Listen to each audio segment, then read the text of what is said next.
Bonjour à toutes et à tous, et bienvenue sur la chaîne.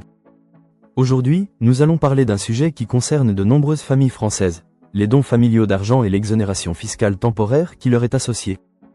Après plusieurs mois d'attente, l'administration fiscale a enfin publié, le 5 septembre dernier, une instruction officielle précisant les modalités de cette exonération. C'est une clarification attendue, car l'incertitude entourant le dispositif freinait jusqu'ici son utilisation, malgré ses avantages potentiels. Un dispositif au cœur de la loi de finances 2025. Cette exonération temporaire fait partie des mesures phares du volet logement de la loi de finances 2025, aux côtés du renforcement du prêt à taux zéro. L'objectif est clair, d'une part, encourager l'achat de logements neufs, et d'autre part, favoriser la rénovation énergétique des bâtiments existants. Dans un contexte où le secteur immobilier traverse des difficultés et où la transition énergétique est un enjeu majeur, cette mesure vise à mobiliser l'épargne familiale au service de priorités nationales. Concrètement, les familles peuvent transmettre des sommes d'argent à leurs enfants ou petits-enfants, en bénéficiant d'une exonération fiscale supplémentaire, à condition que ces fonds soient affectés à des projets immobiliers bien définis. Pourquoi un démarrage difficile ? Le dispositif, en vigueur depuis le 15 février 2025, n'a pas rencontré le succès attendu. La raison principale, un manque de clarté. Les notaires, pourtant en première ligne pour accompagner les familles, alertaient sur l'absence de précision. Sans cadre précis, beaucoup redoutaient un risque de redressement fiscal en cas de mauvaise interprétation. Résultat, prudence, hésitation et attente. Ce que change la nouvelle instruction fiscale, la publication de l'instruction au bulletin officiel des finances publiques vient lever ces doutes.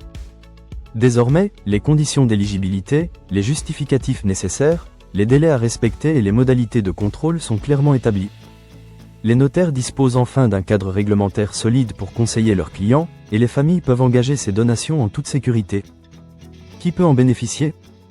Cette exonération s'applique aux dons d'argent effectués entre membres d'une même famille, généralement entre parents et enfants ou entre grands-parents et petits-enfants.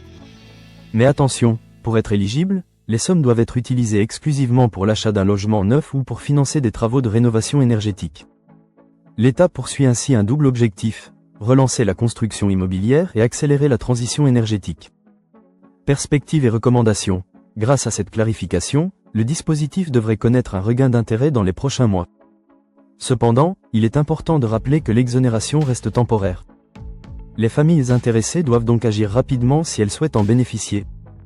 Dans tous les cas, il est vivement conseillé de consulter un notaire ou un conseiller fiscal afin de s'assurer du respect strict des conditions prévues et d'éviter toute mauvaise surprise. En résumé, l'instruction fiscale du 5 septembre marque un tournant. Elle apporte la sécurité juridique nécessaire et devrait permettre à cette mesure de jouer pleinement son rôle, soutenir le logement et la rénovation énergétique, tout en renforçant la solidarité intergénérationnelle. Reste à voir si cette clarification suffira à convaincre les Français de mobiliser leur épargne familiale. N'hésitez pas à vous abonner à la chaîne pour suivre d'autres analyses sur l'actualité économique et fiscale.